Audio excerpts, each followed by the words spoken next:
From the New Yorker magazine, March 15th, 2021. Letter from Malibu, Shot in the Dark, by Dana Goodyear. Malibu Creek State Park is an 8,000-acre wilderness in the Santa Monica Mountains, stretching along the western side of Malibu Canyon between the coastal city of Malibu and the San Fernando Valley. At the edge of one of the most densely populated urban areas in the United States, it's remarkably pristine, with oak savannas, volcanic rock formations, and a 14-mile creek that feeds the Pacific Ocean at Malibu Lagoon near Surfrider Beach. Before opening as a state park in 1976, the land contained a movie ranch owned by 20th Century Fox. Relics of its history still litter the park. The MASH camp, where the TV show was filmed for years, is a popular hiking destination, and Mr. Blanding's dream house is an administrative office. Tristan Beaudet always wanted to take his daughters camping there. An avid outdoorsman, Beaudet was slowly inducting the girls, who were 2 and 4, into his love of nature, teaching them about the constellations and testing his theory that all kids really need to have fun are sticks and rocks. The campground, a meadow tucked into a wooded area and surrounded by the jagged peaks of the Santa Monicas, is an idyllic spot packed with families, especially in the summer months. One Thursday in late June 2018, it was the summer solstice, the longest day of the year, Beaudet decided to make the trip from Orange County, where he lived. His brother-in-law, Scott McCurdy, joined them with his 2 boys, who were 3 and 5. It was a dads and kids trip to say goodbye. In a week, Beaudet and his wife, Erica Wu, were planning to move their family to the Bay Area. Beaudet, a polymer chemist, had already had his last day at Allergan, the pharmaceutical company where he worked. Wu, an OBGYN, was completing her fellowship. She had a medical board certification exam that Friday, and Beaudet's trip would get the kids out of the house so that she could study. Wu is slim, with shoulder-length dark hair and a deliberate manner. She and Tristan started dating during their senior year of high school in Fresno after being set up for his winter formal. She was reserved, the 4th of 5 girls born to immigrants from China. When I met Wu in the spring of 2019, she told me that she was attracted to Beaudet's confidence and ease. He was a happy guy, and he was very sort of just uncomplicated, she said. He wore everything on his sleeve. At 35, Beaudet was accomplished. He had published widely and held a patent related to vaccine delivery, but Wu says compared with her, he never looked as if he was working that hard. He devoted a lot of time to adventures, camping, hiking, mountain biking, backpacking. Camping trips for him were not just the camping trip, Wu said. He just loved the whole process, like getting all the stuff together and planning out the meals. Wu was less enthusiastic, but he met her where she was. When we did go, he would bring a blow-up bed, she said. He would try to minimize the roughing it as much as possible for me.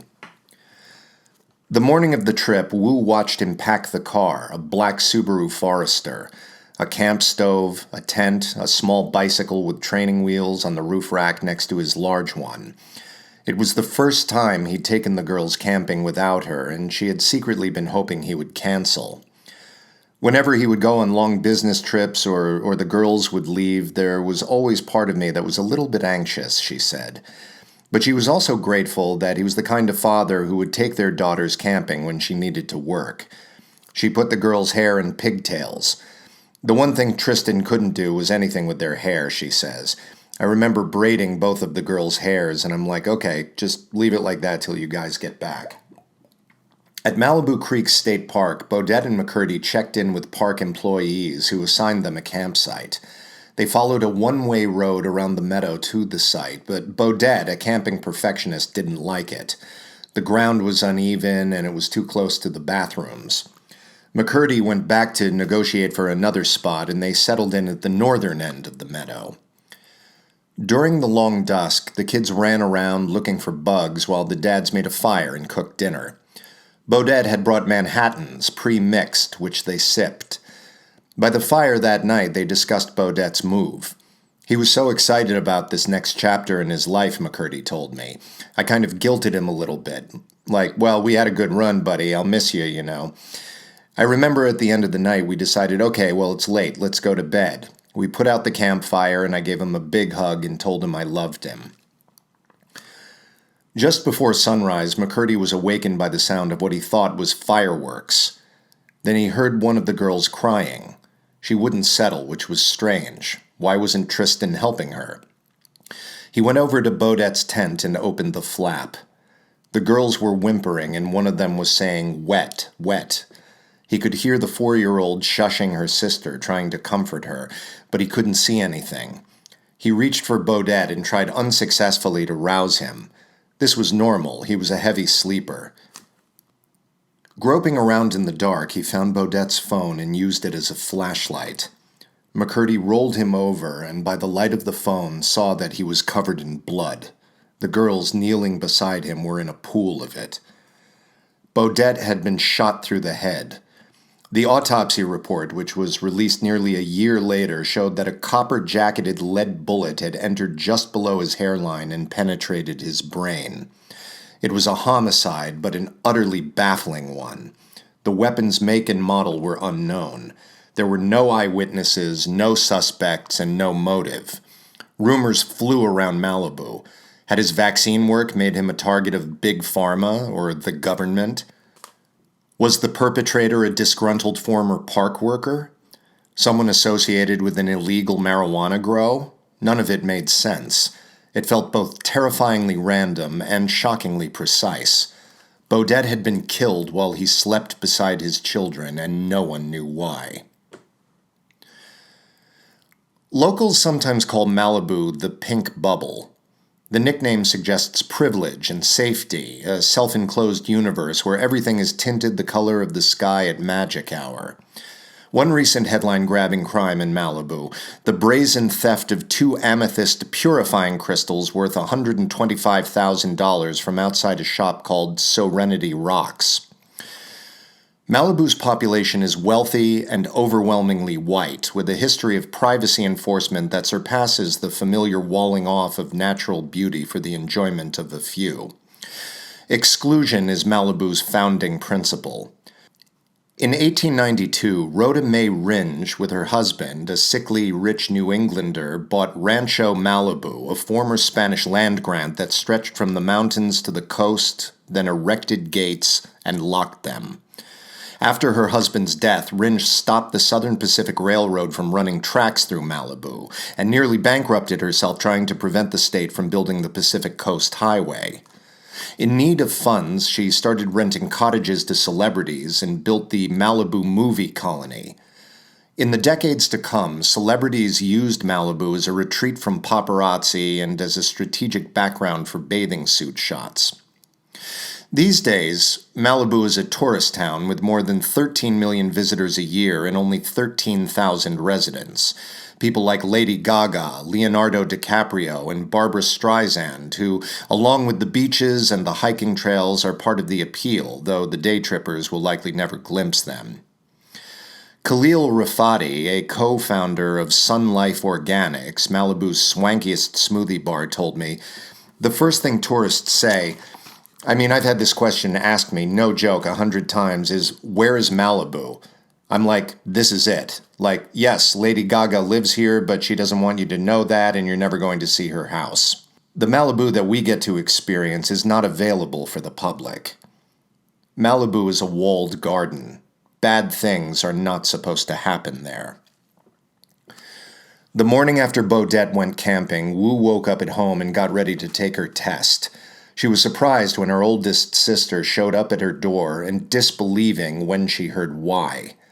Her sister put her in the car and drove to Malibu while Wu called family members. "I remember arguing on the phone," Wu told me. "Just, how do you know that he's dead? Why isn't he at the hospital? Who said he was dead? How do they know?" When Wu arrived at the park, she tried to get to the campground. She told me, "One of the rangers or somebody there said something like, 'This never happens, you know. This kind of stuff never happens here.'" It was a callous thing to say to a person whose husband had just been murdered. It was also untrue. Over the previous 20 months, multiple victims had reported to authorities that they'd been shot at in Malibu Creek State Park or on the nearby Canyon Road. There had been 6 near misses, 2 of them in the campground where Bodette was killed. One person was injured, requiring surgery. State Parks officers had taken reports, as had deputies from Malibu Lost Hills Sheriff's Station, the local branch of the Los Angeles Sheriff's Department. But neither the sheriff nor the California Department of Parks and Recreation issued a public safety warning. Between the third and fourth shooting, State Parks posted an enticing picture online of someone free climbing a rock wall at the park with the hashtag #InventYourAdventure. The campground remained open to visitors. Not long after Bodette's killing, when the campground was finally shut down, I went out to the park and walked around. There was just a small paper sign informing people of the closure. I looked at all the kiosks I came across. Nothing was posted about Bodette or any of the near misses. No request for information, no suggestion to remain vigilant. On my way out, I stopped by the administrative office. When I introduced myself, Tony Hoffman, the public safety superintendent, asked me to step outside. He was visibly uncomfortable. He said he wasn't free to talk. Then he added tantalizingly that Bodette's death began to lift the veil of ignorance. A few weeks later, I met Jimmy Rogers in a parking lot at Tapia Park, a day-use area of Malibu Creek State Park. He is 31 years old, with long, dark hair and a swimmer's build. He looked at the sky where 2 specks were bobbing and weaving. "A raven bombing a red-tailed hawk," he said.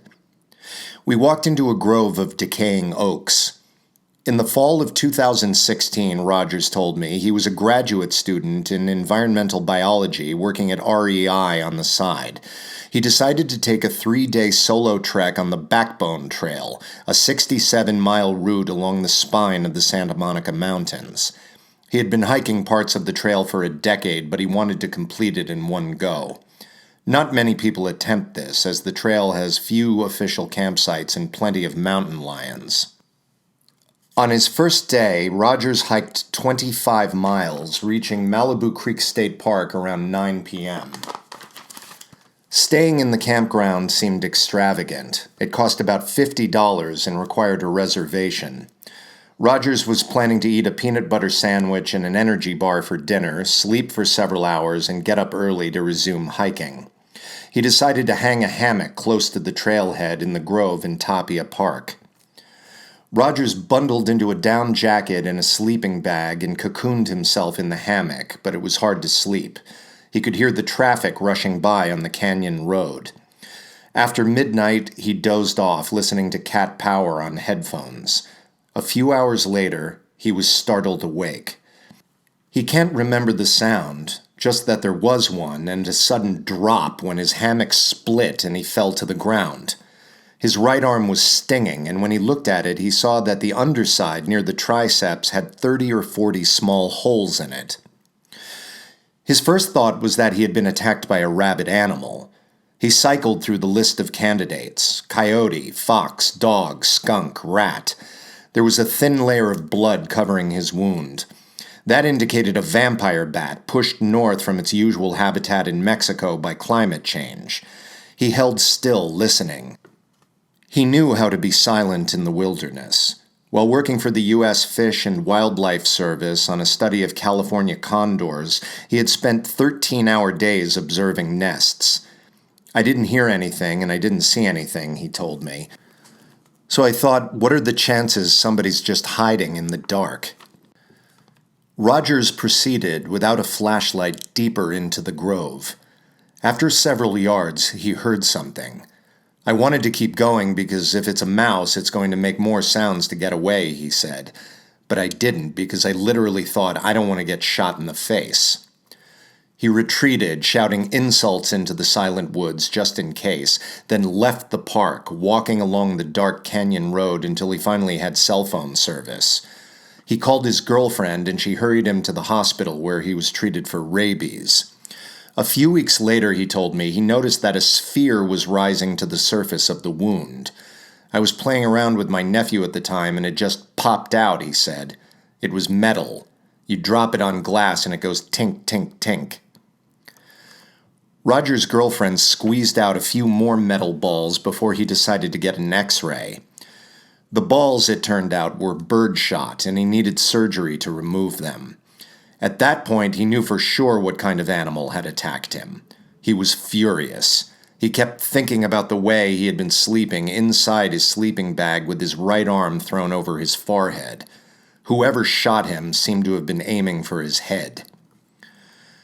Rogers drove over to Malibu Creek State Park and filed a report with the ranger. He told me some interesting stuff, Rogers said. He said that none of the state park's employees go out there on patrol because they're afraid. He said, "There's a lot of weird stuff going on in this area." The ranger, Rogers said, urged him to call Lost Hills Station, and he talked to a couple of deputies, but nothing much came of it. Beyond the 21 miles of scenic beauty that represent the coastal city of Malibu, there is a vast, wild, and thinly populated zone. Most of the park is in Malibu's unincorporated outskirts. Its entrance is in Calabasas. There are steep canyons and long stretches where cell phones don't work. Bluntly descriptive places suggest an unsettled frontier. Dark Canyon, Cold Creek. In these areas, Malibu can feel liminal, a no-man's land at the far western edge of Los Angeles County. Wildfire scientists call places like this the WUI, the Wildland Urban Interface. The abundant unclaimed space is inviting to drifters and loners.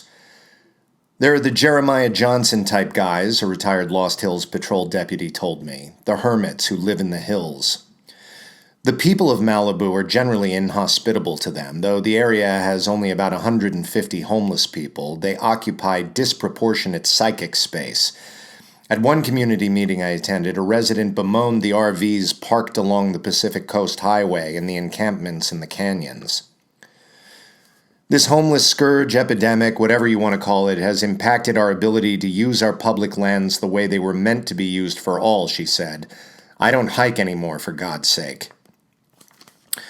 At the northern end of Malibu Creek State Park, behind the Lost Hills Station, is a scruffy patch of wilderness where the brush, crisscrossed with deer trails, can grow to overhead. There, on a steep slope facing the canyon road, is where Anthony Rauda lived, in a tarp-covered dugout under the canopy of a large oak tree. Rauda, who is 44, with dark hair and green eyes, spent years in and around the Santa Monica Mountains. He preferred nature and solitude to people, and he didn't get much news. But, he told me, I heard a lot of gunshots around the time of the Bodette killing. He thought he'd been shot at, but wasn't sure if it was intentional. I just heard the bullets fly by. Rauda's life was lonely by design. In the hills, he froze at night and hiked during the day. He was close to the park's entrance. It was just across Mulholland Highway, where lots of people leave their cars to avoid paying the parking fee. If I'd ever seen the Dukes of Hazzard, I'd recognize the terrain, he told me. Early mornings, he took pictures of the fog coming off Mulholland. He saw foxes, bobcats, eagles. Baby lizards crawled on him as he sat in the sun. After I mentioned that I had once written about the mountain lions in the Santa Monicas, he showed me a drawing he'd made of 2 mountain lion cubs snuggling. I recognized it as a painstaking copy of a famous photograph published by National Geographic. Avoiding people was a habit, and also a way of escaping scrutiny. Rauda told me, I worried every time I left the wilderness as the sheriffs would usually try to stop me. Questioned me about being around such exclusive neighborhoods. After the Bodette killing, he heard their sirens wailing through the canyon. He sensed that he was being followed when he hiked.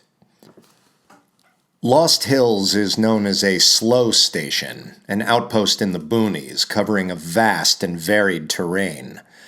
It has a beach team which patrols the sand on quads in the summer and tries to break up the flash mob of drunken teenagers at Point Doom each 4th of July. There is also the Malibu Search and Rescue Team. MSAR focuses on man-tracking and wilderness rescue, finding lost hikers, pulling people out of cars when they plunge off the side of the canyon, and occasionally helping on homicides and other criminal investigations.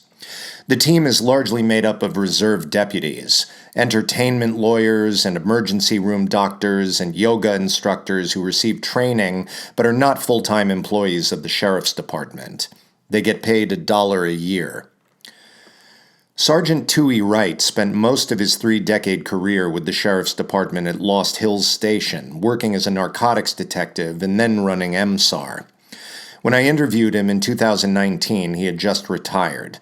He is 61, sturdy and tall, an ex-Marine with incongruously jumpy energy. He spent his early childhood in Fiji. Tui is a Polynesian word for king, and grew up in Topanga, a couple of canyons away from Malibu Creek State Park. He's a bow hunter and, except for what he kills, mostly vegan. Wright told me that he first heard of the Malibu shooter in January of 2017 from Lieutenant James Royal, who oversaw the Lost Hills detectives. Tony Hoffman, the state park superintendent, had reached out. He was worried about a series of unexplained shootings in the park. Several days after Jimmy Rogers was shot in November of 2016, a man named Ron Carson was in a camper, parked close to where Bodette was later killed. Between 3 and 4 in the morning, he got up to use the bathroom, turning on the light. Then he got back in bed and turned it off. He was lying in the dark when the camper was rocked by an explosion. It felt like a bomb went off, he testified later. He looked around. There was birdshot everywhere, and the wadding from a shotgun shell was lodged in the wall right next to where his head had been. 2 months later, Melissa Tantangelo and Frank Vargas were sleeping in her Honda 2 sites over from where Carson had camped. Between 4 and 5 in the morning, they heard a bang. Later, after they'd left the campground and were pulling into a parking space at Starbucks, Tantangelo heard a rattling sound and discovered a hole in the trunk. She went back to the park, and state parks officers found a shotgun slug in her car. Wright says that when he and Royal learned of the attacks, they notified their station captain.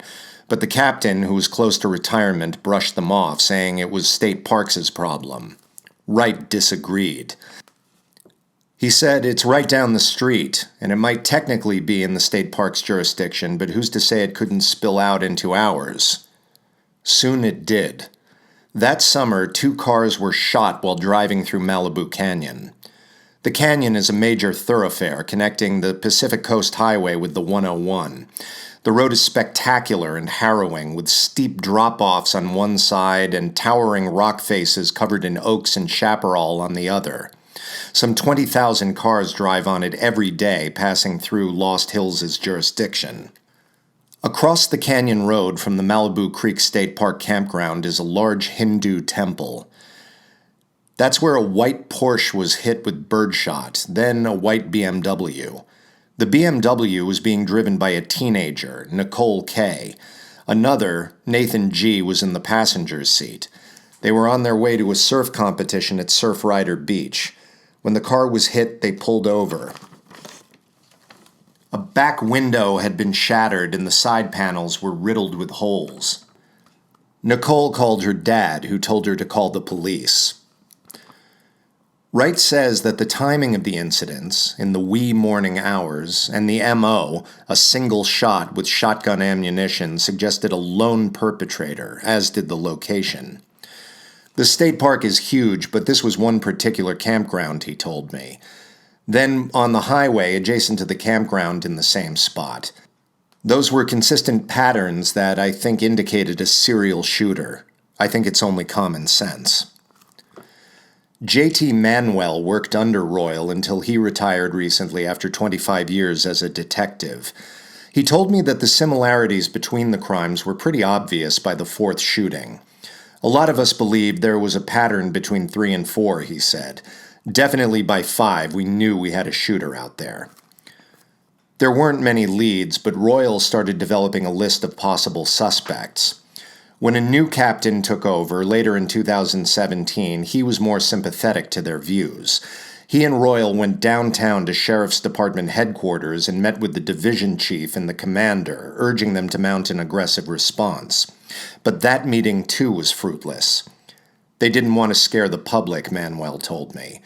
The Sheriff's Department, asked to confirm facts for this article, claimed that there were unsupported assertions, but declined to offer specifics, citing an ongoing investigation. Even after multiple shootings, the supervisor seemed to think that Royal and Wright were blowing the threat out of proportion, perhaps a side effect of working at a slow station.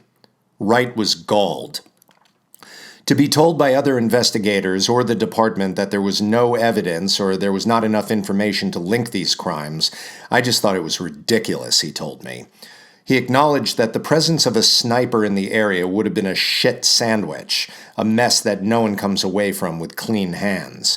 But, he said, the park probably should have been closed. And had we warned the public, maybe the highway would be shut down during the early morning hours.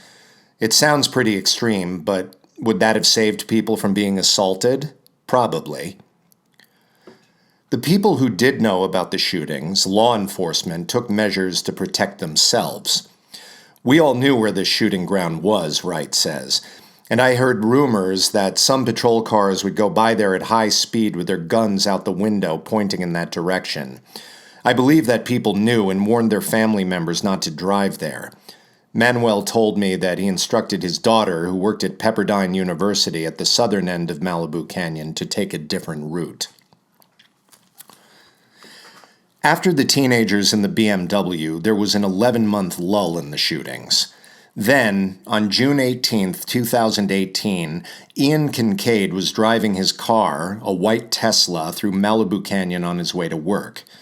It was around 4 in the morning and there was no one on the road. He caught himself speeding. He remembers thinking, I'm going to get there too early. There's no hurry. Right by the Hindu temple, a bullet hit his car.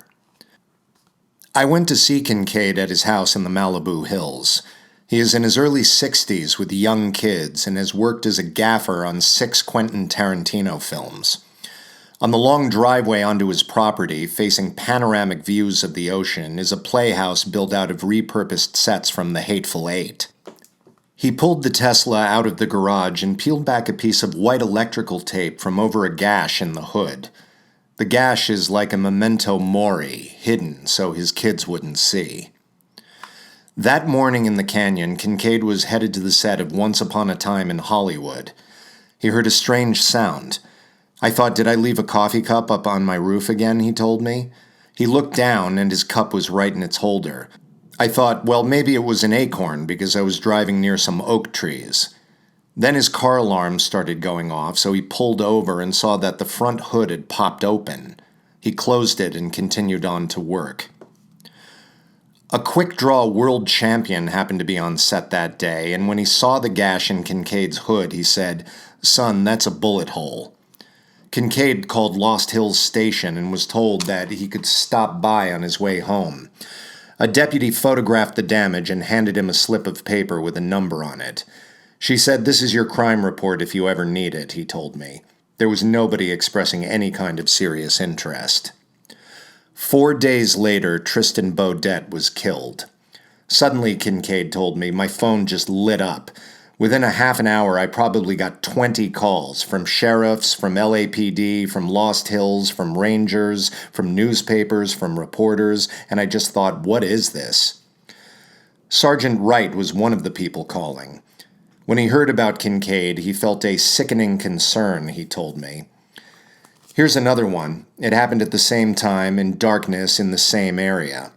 Several days later, a Lost Hills deputy found spent ammunition on the roadside. Not birdshot, but a bullet. This was disturbing, a suggestion that the shooter had upgraded to a weapon that was far deadlier and far more precise. When you shoot at a car with birdshot, it's very difficult to penetrate the vehicle and get somebody inside, Wright said. But when you shoot a vehicle with a solid projectile weapon, it's going to penetrate through the window, through the body, through the door.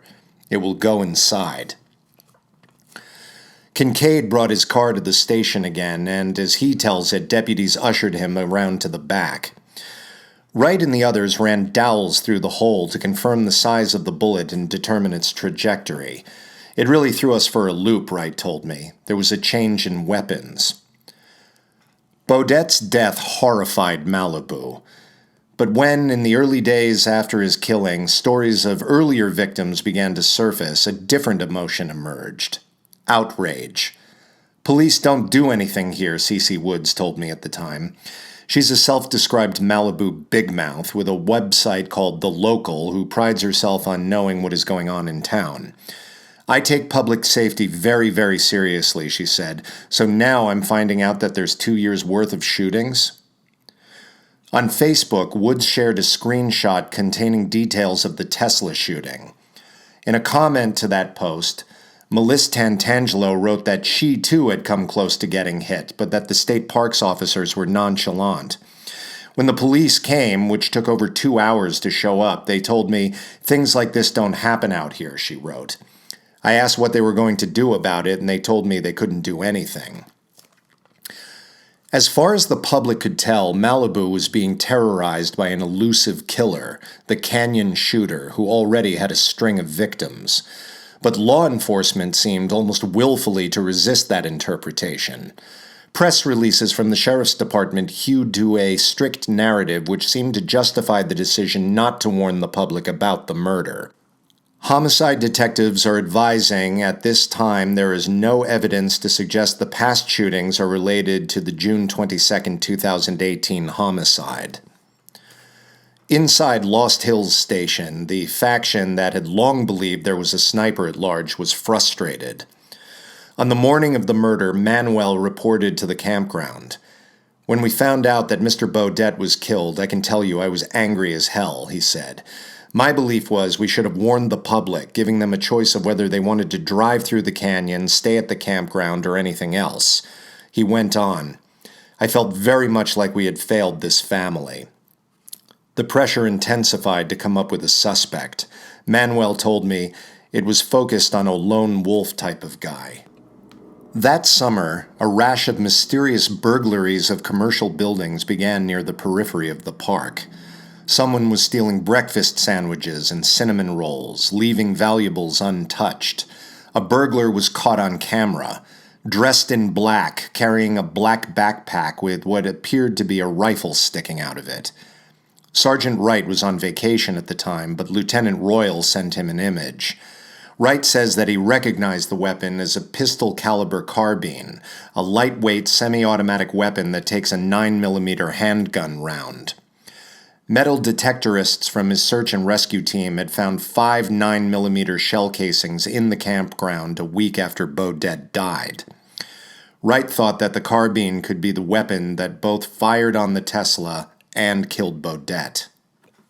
Major Crimes, a bureau that focuses on serial crimes, took over the investigation in early October.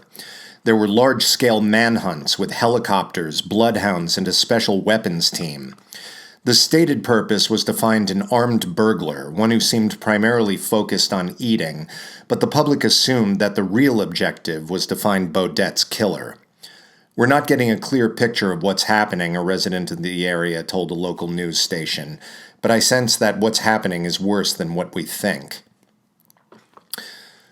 On October 9th, there was another break-in at the Agora Hills Calabasas Community Center.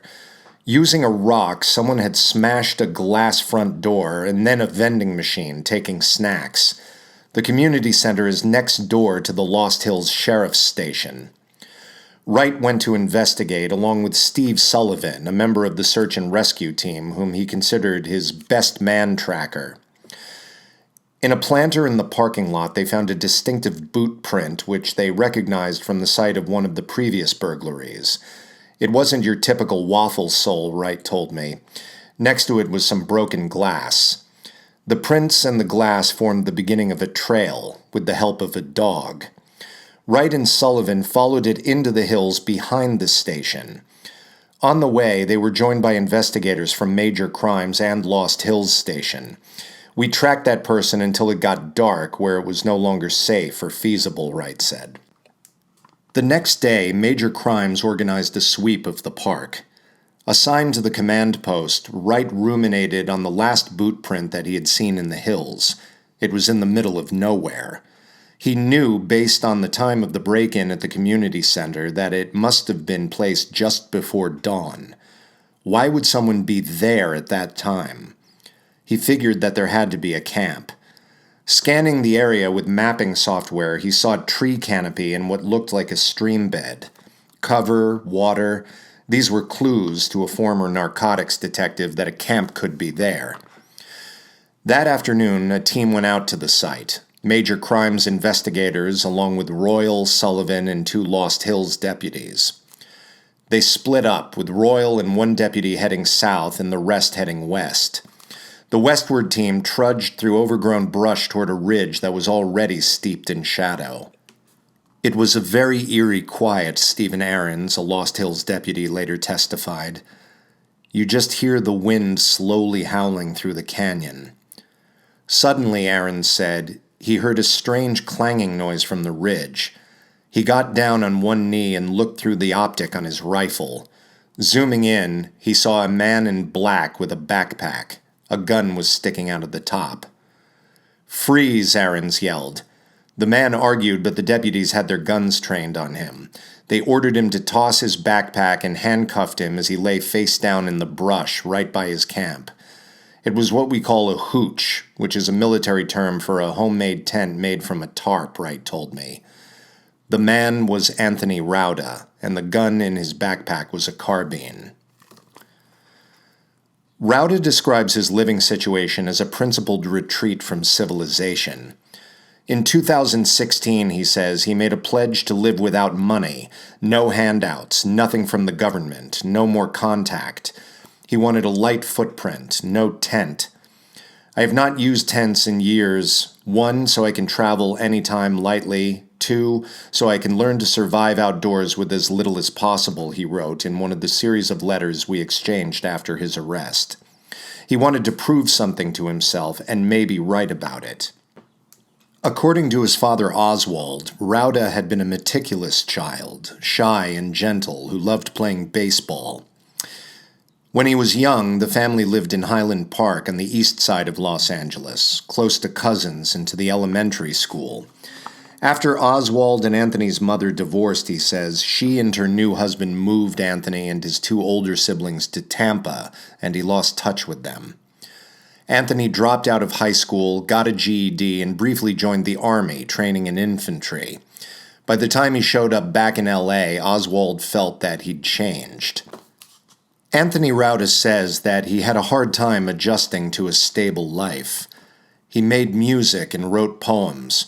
He tried to make it as a DJ, then, when that didn't work out, as a movie extra. He spent time drifting up and down the coast, dipping into transient communities before he decided to live apart in a society of 1. To prepare, Rauda followed the advice of Ragnar Benson, who has written dozens of books, including manuals on how to survive a coming apocalypse and get ready for the next economy. Benson advocates opportunism. Survivors may need to scrounge and steal, poach game, trap muskrats. His followers should cache weapons, ammunition, hydrogen peroxide, kitchen matches. Benson's brand of self-reliance is adversarial.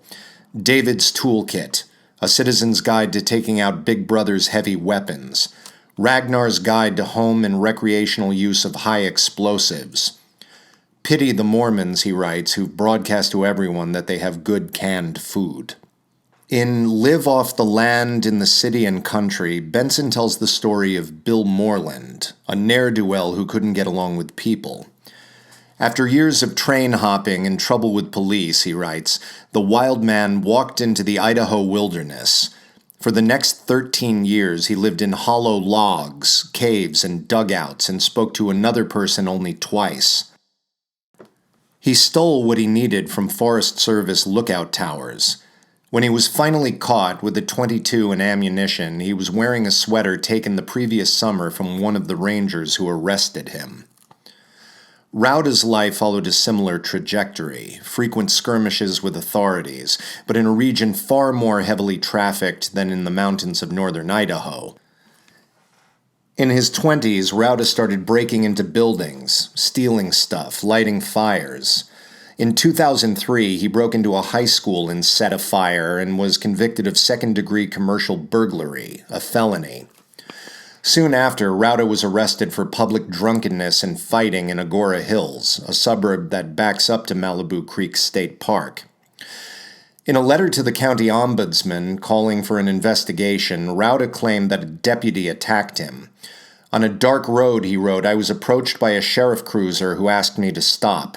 I did so on the second command. I told the officer I did no wrong. More cruisers appeared," he claimed, blocking off the road. "A deputy attacked me by placing both hands on my neck and choking me." The charges against Rauda were dismissed, but the conflict with Lost Hills reverberated. In court documents, Rauda claims that he feared for his life, and although he was on probation for the incident at the high school, he began avoiding his probation officer. His father, with whom he stayed briefly, told me that he was acting strangely. He laughed joylessly, and he had no friends. He received a lot of mail from the NRA. In 2004, he was arrested in a warrant sweep at a motel. When officers noticed a fuse lying on top of his backpack, they got a warrant to search his father's house, his sister's house, and a P.O. box he rented. They found evidence that he had purchased more than 4 pounds of explosives. They also found 2 guns, a double-barreled Derringer and a .44 revolver, muzzle loaders that take black powder ammunition. In California, it's illegal for a convicted felon to buy a handgun of any kind. But according to Greg Block, a weapons trainer and expert witness I spoke to, these guns, as antique replicas, are essentially considered decorative, wall hangers, and sellers don't often check a buyer's criminal history. Among the evidence that investigators collected were Benson's book, Guerrilla Gunsmithing, and George Hayduke's Get Even, which is devoted to the art of revenge.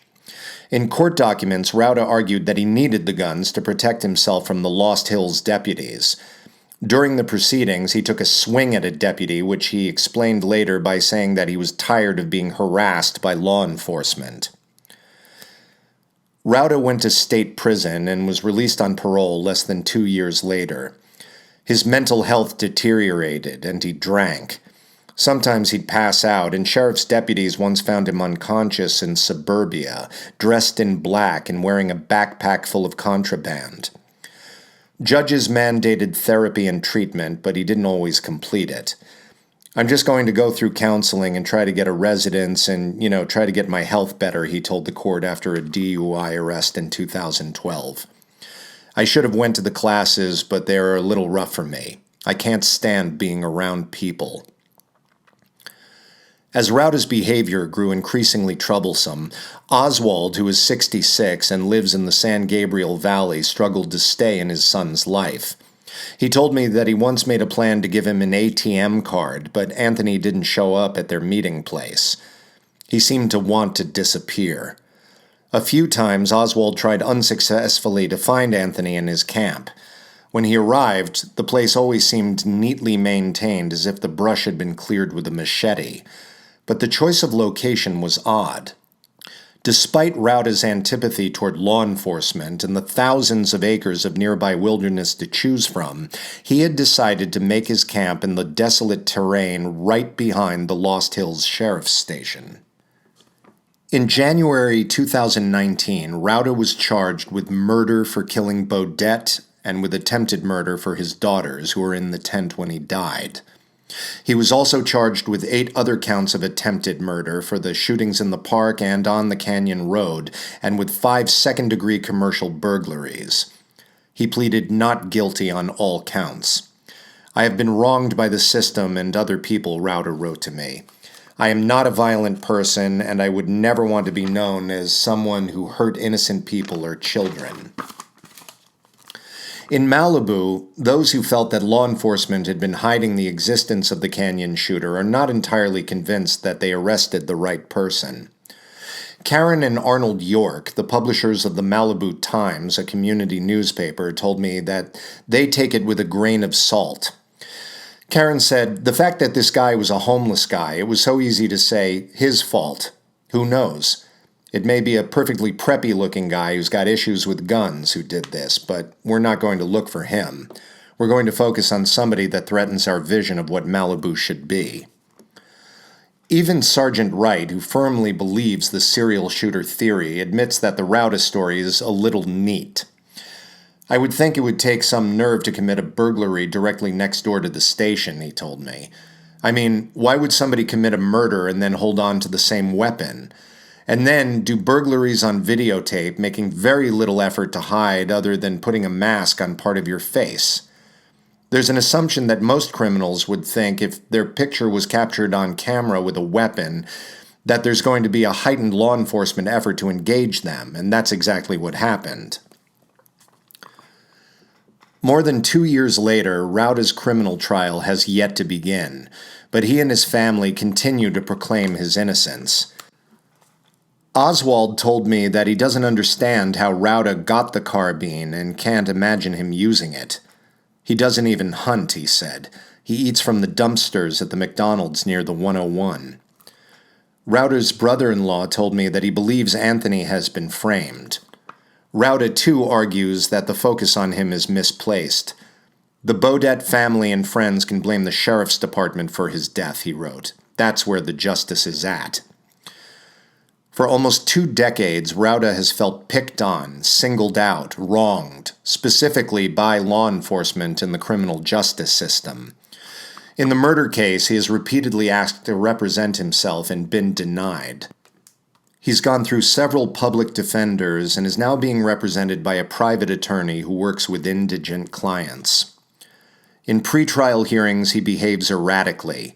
"I don't want to sit in jail another 2 years," he shouted at the judge during a hearing in July. He was in a restraint chair with his hands fixed to the armrest, surrounded by deputies. He was railing against the fact that he hadn't been provided a ballistics expert or been allowed to send an investigator to his campsite. Did the judge want him to be stupid? To close his eyes and his ears? "I have a brain. I have a soul," he said. "I'm going to fucking have your job one day, lady. Fucking liars." The judge looked at him with raised eyebrows as the deputies wheeled him out.